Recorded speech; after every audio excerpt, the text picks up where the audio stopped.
this is Miss Kristen at the Bigg's Museum of American Art. Today we're located on the second floor in the Hudson River School Gallery, looking at the U.S. landscapes that inspired people to explore this country.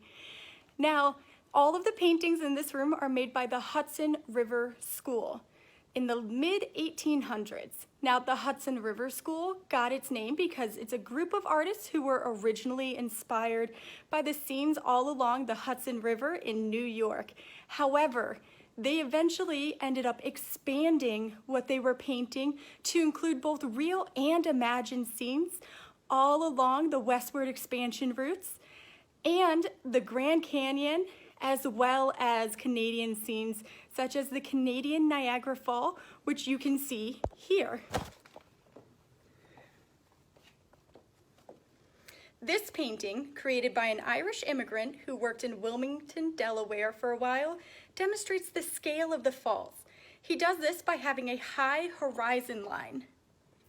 A horizon line is the line you get when the sky touches the earth.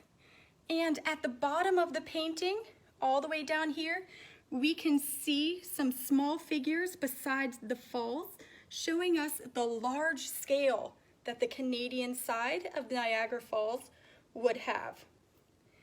Now, let's explore a few other paintings we have in this room. So next up, we're going to look at this very large painting next to the Canadian Falls that we just looked at.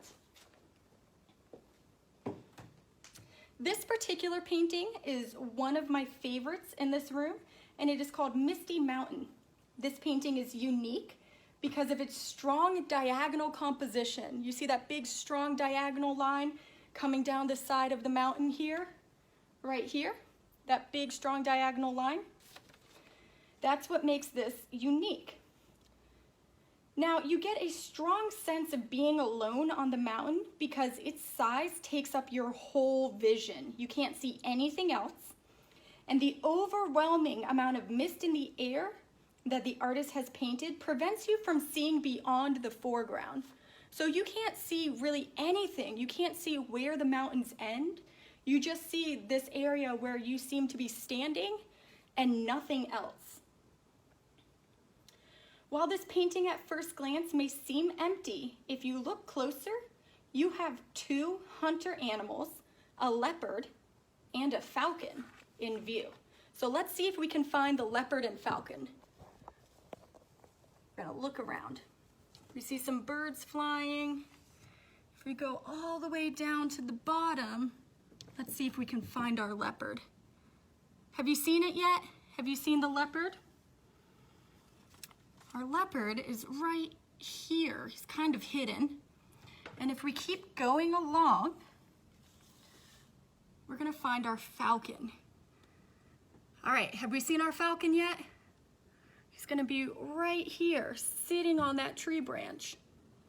And so these are two animals that are in the scene with us. Now, we're gonna go to the other side of the gallery to look at a painting made by the same artist we just looked at. So the painter who made that large diagonal mountainscape that's full of gray colors also made this painting behind me here. You see how different it looks? This painting is called A Mountain Stream in Westward, Pennsylvania, and it's full of bright colors and a far set horizon. So what that means is you can already see that there's a lot more colors in this painting than in our last painting. And we have where our shadow from this big mountain comes casting across the scene. And then if we get up nice and close here, you see how many colors and brush strokes we have making it?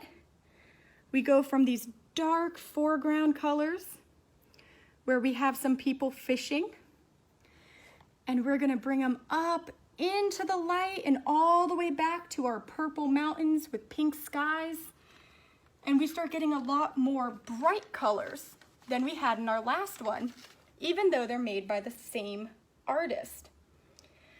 Now, this just kind of shows you the scale and sort of the just overwhelming amount of skill these artists had to have to capture these different scenes.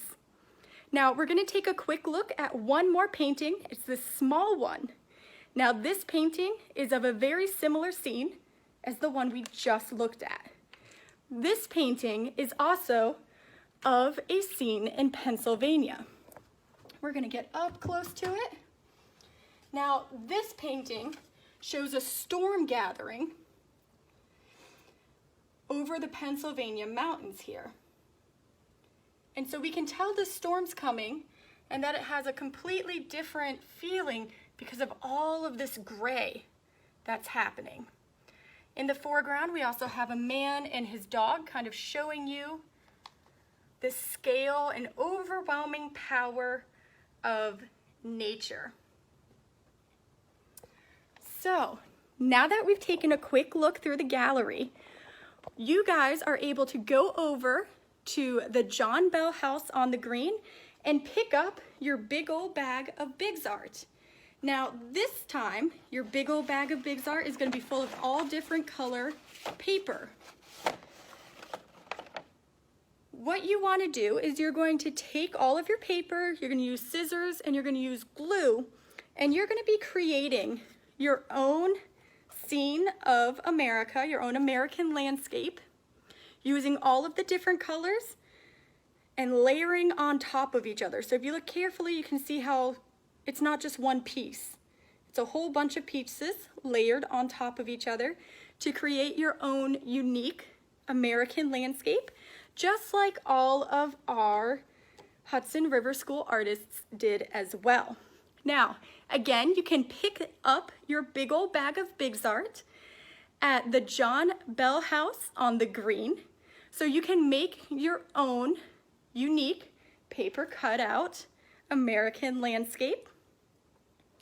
So I want to thank you for joining me inside the Hudson River School on the second floor of the Bigg's Museum of American Art, and I hope you have a wonderful 4th of July and stay creative.